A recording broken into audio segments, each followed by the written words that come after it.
I know Christopher Davidge and I know Lord Hindlip, and I'm able to interpret that in a different way.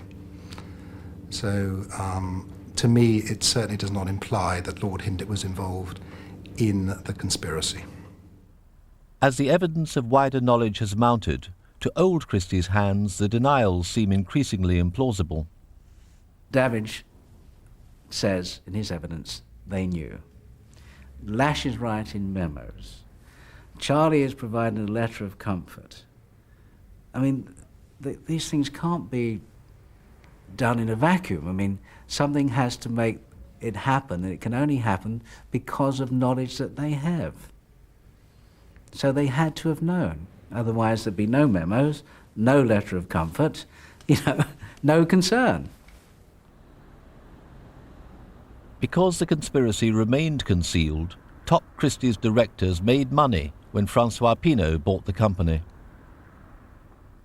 Lord Hindlip pocketed £900,000, and Christopher Burge's options were worth over £1 million.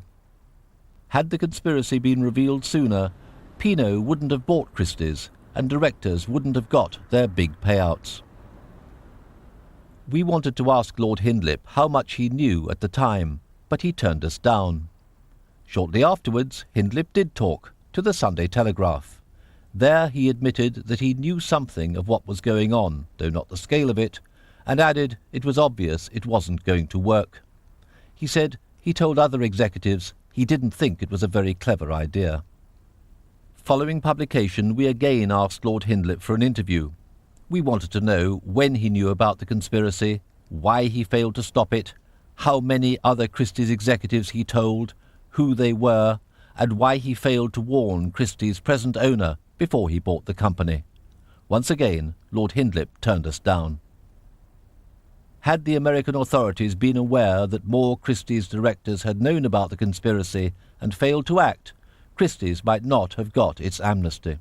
It's a travesty because executives in the company knew about it and did nothing. I mean, one of the key points of amnesty is that as soon as you become aware of a conspiracy, as soon as you become aware of it, you report it. Did they report it as soon as they knew? No, absolutely not. Christie's escaped criminal charges from the conspiracy, but it didn't get away scot-free. Both Christie's and Sotheby's have already paid a staggering $256 million apiece to compensate customers cheated in America. Further huge demands are in the pipeline elsewhere. Later this month, Alfred Taubman will be sentenced. He faces massive fines and up to 3 years in prison. Sir Anthony Tennant continues to refuse to answer the charges in court. He tells friends he's innocent.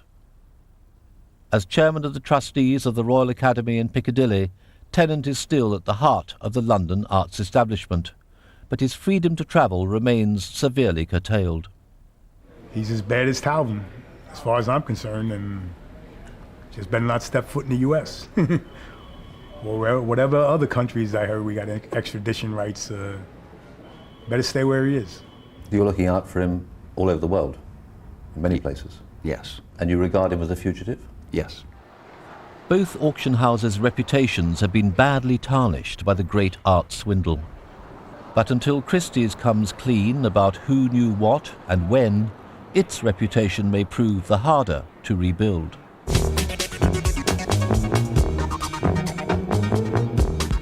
Tomorrow night, inside the Enron scandal, $100 billion has disappeared without a trace. Was it fraud from the very start? A money program